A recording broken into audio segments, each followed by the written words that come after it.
더마카와 함께 시선 집중의 문을 열겠습니다. 어서 오세요. 네, 안녕하세요. 더마카입니다. 오늘도 삐딱성 정신에 입각해서 주요 뉴스 챙겨드릴 텐데요. 속보부터 챙겨드려야 될 것 같아요. 방송 들어오기 직전에 속보로 올라온 내용인데요. 트럼프 미 대통령이 한국과 미국의 무역 협정에 대한 한국 국회 비준이 미뤄지고 있는 것을 이유로 자동차, 목재, 제약 및 기타 모든 제품에 대한 관세를 15%에서 다시 25%로 인상한다. 라고 트루스 소셜에 올렸다는 속보가 들어왔습니다. 비준이라는 표현을 썼나요? 네, 그렇게 지금 속보에 들어오고 있는데 어떻게 봐야 됩니까? 비준입니까? 승인입니까? 그거에 따라서 완전히 얘기가 달라지기 때문에 지금 물어보는 건데요. 그렇죠. 그래서 한미 무역 협상이 타결된 뒤에 국내적으로 정책으로 논란이 됐습니다. 이게 비준 사항이냐 아니냐 이걸 가지고 좀 논란이 됐었는데 정부 입장은 이건 비준 사항이 아니다라는 게 정부의 입장이었습니다. 따라서 국회를 주어로 해서 했다면 비준을 안 해줘서 그렇다라는 이야기가 지금 국내 정치적으로 놓고 보면 성립이 안 되는 거고 승인을 안 해줬다는 얘기도 그렇게 되면 지금 이것도 좀 이해가 안 되는 부분인데 정확한 맥락을 일단 좀 먼저 파악을 좀 해야 될 것 같고요. 네, 조금 전에 연합뉴스가 보도한 바로는 한국 입법부가 한국과 미국과의 합의를 지키지 않고 있다. 이렇게 지금 해석을 했고요. 그다음에 또 다른 보도들은 승인과 비준을 지금 섞어 쓰고 있어가지고 일단 정확한 용어부터 파악은 하긴 해야 되겠네요. 그러니까 지금 뭐 이제 그 트럼프 미 대통령이 올린 내용의 원문을 일단 좀 먼저 봐야 될 것 같은데 이건 단어 하나에 따라서 해석처가 완전히 달라지는 거기 때문에 사실관계 확인부터 좀 하고 이야기를 좀 하는 게 맞을 것 같습니다. 네, 이렇게 속보 전해드렸고요. JB타임즈 오늘 주목할 첫 번째 뉴스는 어떤 걸까요? 조승래 민주당 사무총장이 그저께 기자들에게 사실상의 조국 혁신당 흡수 통합 발언을 했다고 어제 전해드린 바 있습니다. 그리고 나서 서왕진 조국 혁신당 원내대표가 이렇게 말했는데요. 들어보시죠. 그런데 조 총장의 본심과 관계없이 이 언급은 당명 고수 의견과 함께 흡수 합당론으로 해석되고 있습니다. 본격적인 통합론이 시작도 전에 이러한 오해가 형성되는 것에 강력한 유감을 표합니다. 통합은 뻔한 몸집 불리기가 아니라 새로운 희망을 제시하는 가치 연합이어야 합니다. 시스템 에러를 불러일으키는 DNA를 제거하고 새로운 혁신의 DNA를 만드는 그런 과정이어야 합니다. 네, 이 말도 해석을 좀 해볼까요?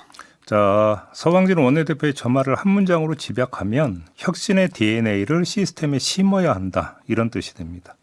그럼 시스템이 뭘까요? 통합정당의 정책 노선부터 시작해서 구조가 될 겁니다. 그리고 그 구조에 당명, 지분, 여기서 지분이라 하면 당직, 배분이라든지 공천권 배분도 포함이 될 텐데 이런 게 포함이 될 수 있는 것이죠. 정리하면 이제 밀당이 시작이 된다. 이렇게 정리하면 될 것 같습니다.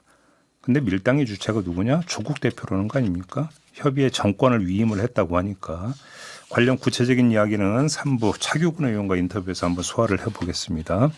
네, 관련한 얘기 계속 시선 집중해 주시고요. JB타임즈 다음 주목할 뉴스는 어떤 걸까요? 국민의힘 중앙윤리위원회가 김종혁 전 최고위원에게 탈당 권유 결정을 내렸습니다. 김종혁 전 최고위원이 통지를 받은 날로부터 10일 이내에 탈당 신고서를 내지 않으면 제명 처분이 되는 겁니다. 김종혁 전 최고가 탈당 신고서를 낼 가능성 거의 제로라고 봐야 되는 거 아니겠습니까? 따라서 제명 처분으로 가기 위한 수순이다 이렇게 해석을 해야 될 것 같은데 자, 중앙윤리위원회의 명분은 이런 것입니다. 김종혁 전 최고위원의 양심과 표현의 자유는 정당 소속원으로서 맺게 되는 계약과 이로 인해 발생하는 권리와 책임에 의해서 제한된다.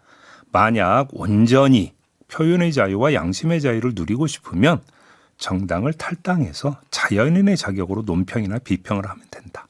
이게 윤리위원회의 명분이었습니다.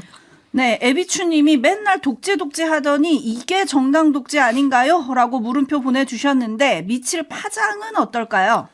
이렇게 한번 가정을 해보죠. 당무에 복귀할 장동혁 대표가 한동훈 전 대표에게 사면령을 내린다면 장동혁 전 최고위원에게도 사면령을 내리는 게 맞는 거 아니겠습니까? 거의 한 세트라고 보는 게 맞는 거 아니겠습니까? 자, 이 대목에서 진단이 두 갈래로 갈리는데요.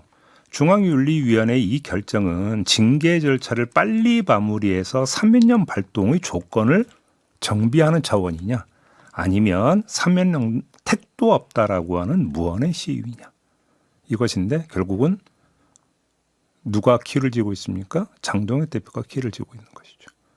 장동혁 대표의 속마음을 열어봐야 되는데 열어볼 방법이 없네요. 네. 네. 어제 퇴원을 했는데 퇴원 날 또 이런 뉴스가 전해져서 많은 언론들은 한동훈 전 대표 제명의 예고편 아니냐 뭐 이런 해석을 해놓고 있더라고요. 이사나님, 의석수에 영향이 가지 않는 사람들은 해당 행위라는 죄목으로 다 내보내는 건가요? 라고 물음표 찍어주셨고 내일이도 빚카프리오님은 김종혁 징계, 국민의힘 윤리위는 마피아식 판결을 내렸고 당 지도부는 선거는 포기하고 당권은 지키겠다 이런 입장인가요? 라고 보내주셨는데 잠시 후 2부에서 박정아 의원과의 인터뷰가 예정돼 있습니다. 거기서 또 자세한 얘기를 좀 나눠보도록 더 하지요. 나아가서 뭐 당협위원장 징계 필요성도 좀 거론되고 있다면서요, 당내에서. 네, 주말에 집회가 있었잖아요. 한동훈 전 대표 제명을 철회해라라고 이제 한동훈 전 대표 지지하는 그 집회가 있었는데 거기에서 이제 장동혁 사퇴 이런 구호가 나왔다는 거죠. 그거에 대한 징계 얘기가 나왔죠. 어디까지 가는지 아무튼 장동혁 대표 당무 복귀 이후에 가름이 될 것 같습니다. 다음으로 넘어가는데요. 신천지 고위 간부들이 2020년 7월경에 교인들에게 텔레그램 메시지를 보냈습니다. 추미애 당시 법무부 장관 탄핵을 위한 국민청원 참여를 독려하는 메시지였다고 하는데요. 이 메시지에는 국민청원 링크와 함께 동의하시고 최소한 8명에게 전달하고 100만 돌파 빠르게 밀어 올리자라는 내용이 함께 담겨 있었다고 합니다. 추미애 당시 장관은 그해 2월 코로나19 역학조사 방해 등 불법 행위가 있을 경우에 강제 수사로 대응하라 이렇게 검찰이 지시한 바가 있었는데 이게 마음에 들지 않았었던 모양입니다. 관련해서 신천지 전 신도가 검경 합수본에 진술한 내용도 보도를 탔는데요. 추미애 장관을 끌어내리라는 지시와 함께 판사와 대통령에게도 편지를 쓰라는 요구가 내려왔다. 같은 해 7월에는 권성동 의원이 청년 신도 10,000명 이상이 동원된 잠실체육관 행사에서 연설했다. 이렇게 진술을 했다고 합니다. 사례가 계속 나오고 있어요. 이전에 전한 내용과 지금 전하는 내용을 관통하는 건 역시 정치 개입입니다. 신천지도 사법 방어권이 있으니까 그걸 행사하는 거야 뭐라 할 수 없죠. 다만 그 선을 넘어서 정치판을 흔들어서 자신들에게 유리한 구도를 짜려고 했다라는 점에서 이건 명백한 정치 개입입니다. 자, 이런 사례들을 반복적으로 전하다 보니까 불현듯 이런 생각도 좀 들기도 하던데요. 그때도 저랬는데 그럼 지금은 어떨까라는 생각이 갑자기 들었습니다. 지금요? 왜 그러냐? 그때보다 더 강하게 조여오는 수사 압박이 있지 않습니까? 자, 그럼 여기서 벗어나기 위해서 다시 정치판을 기웃거리지는 않는지 노파심에서 이게 궁금하다 이런 말씀을 드리는 겁니다. 그럼 지금도 뭔가 줄을 대고 있지 않겠냐? 선을 대고 있지 않겠냐? 그냥 궁금하다 차원입니다. 네. 네, 이래서 특검이 필요합니다라는 의견들이 많이 들어오고 있고요. 그리고 그 통일교 때도 그랬지만 이 정교유착 비리를 수사하는 수사기관이 그 신천지 신도들의 명단과 그다음에 국민의힘 당원 가입 명단의 명부를 조금 대조를 해야 되지 않겠습니까? 그래야죠. 그것과 관련해서 오늘 나온 단독 보도에 이런 게 있더라고요. 신천지 내부에 있는 전체 신도들을 관리하는 자체 앱이 있다. 네네.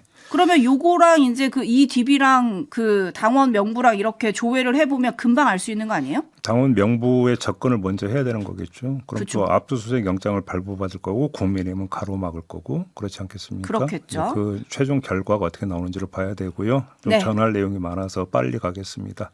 전국 언론노조 KBS 본부가 어제 기자회견을 가졌습니다. 12.3 계엄 선포 당시 박장범 사장과 최재현 보도국장의 행적에 의혹이 있다고 제기하는 내용이었는데요. 들어보겠습니다. 최재현 당시 국장에게 전화한 주인공이 박장범 현 KBS 사장이라는 것을 알아냈다. 당시 박장범은 사장 내정자 신분으로 방송 편성과 관련한 어떠한 권한을 가지지도 않은 위치였음에도 권력자 누군가의 연락을 받아 최재현 국장에게 대통령 담화방송 준비를 전달했을 것이라고 추정된다. 대통령실 누구 지시로 개헌방송을 준비했는지 밝혀라. 왜 오후 6시에 퇴근했던 최재현 국장이 7시 반에서 8시 사이에 왜 회사로 돌아왔느냐?